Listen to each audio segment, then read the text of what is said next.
I didn't come here tonight to talk about what I'm going to mention. I came because of the joint workshop with the school committee, because I have an interest in the school committee as to the budgets, et cetera.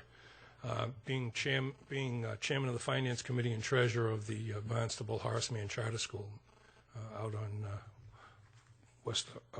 Osterville, West Barnstable Road. I'm not going to comment on the pluses or minuses of Stewarts Creek. I'm not totally involved in it. A couple of years ago, my mom, who's now 91, resides on Norris Street, which is down next to Stewarts Creek, and there was no opportunity for her to say yea or nay as to whether she wanted sewers. They came down the street. The town said they were going to come down the street. They assessed her $20,000 plus, and she's still paying for it on her fixed income, unfortunately, having been a widow for some 30 years. What I do want to mention is, or talk about, is the voting that occurred, the special vote that was occurred on October 13th. I would hope that you would comment, particularly if I'm in error, because I'm only as good as what I read in the papers or what I may hear watching on TV or attending, one of these meetings. It appears to me that Linda Hutchenrider, our town clerk, recommended that the vote be held on November 3rd along with the regular ballot, so that we didn't need to go through an extra vote to the cost of approximately $30,000 to the town of Barnstable. Not only is it $30,000, it upsets the routine of various schools where the votes are being held. It causes a kind of a problem in that there are cars going in and out of the parking lots of the schools for the people to also vote. And so it's a disruption. And I guess it really bothers me. I know we're going to wind up having to suffer the consequences of two other additional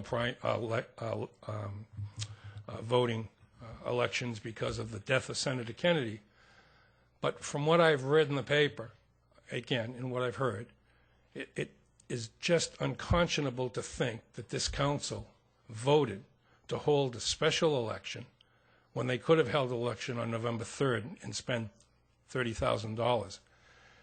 As I recall, Councilor Rugo was the only one who voted against the October 13th election. Going to cut me because I'm talking about the town council. You didn't cut anybody else, Mr. Toby, but that's okay.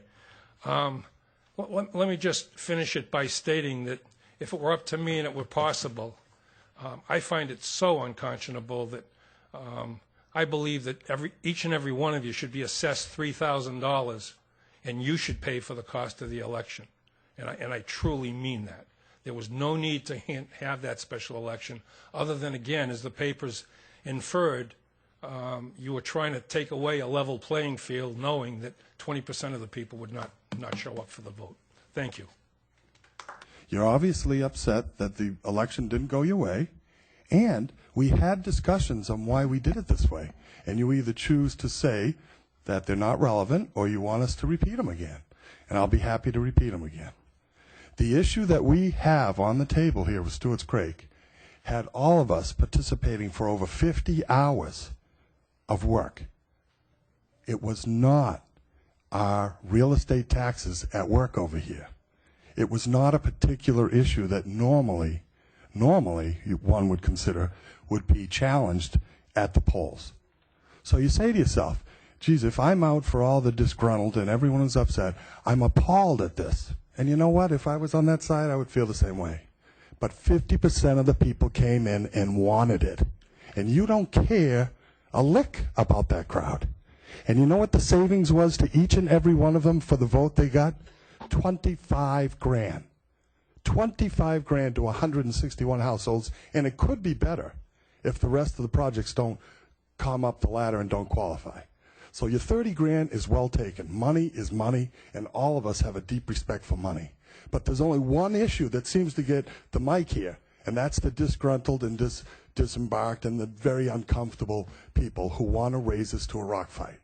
Well, we're trying to do the best for our neighborhoods. Our neighborhood people stood a chance of losing $25,000 apiece in subsidies, and you're worried about one issue on one vote, I think your effort's misplaced. No, you're absolutely wrong. This isn't a dialogue, so I'm not getting into it with you. But the issue, this is the same issue that I've already had once and discussed more than once about why the date came to bear. And let's be accurate about why the date came to bear. The clerk treasurer wanted 7 weeks. She got 2 days short of 7 weeks. So this isn't any choice that had to be the day after the holiday or anything else. It was brought to bear. It probably would have been better to solve this in September so that we could have had debates without these issues. But 7 weeks was the clerk's choice of accurate time, and it was 2 days short of a 7-week period. So there's a lot of things that enter into our decisions, including the effects on the neighborhood and the people affected by the vote. Thank you. I think you got to go back and look at all of the written material. Nothing in there has the word 100%.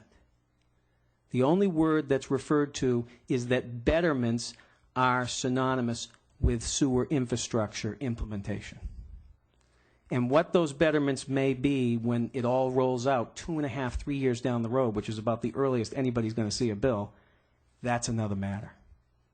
So if people are accusing me of voting for 100% betterment, you're not going to find that in ink on any of the agendas.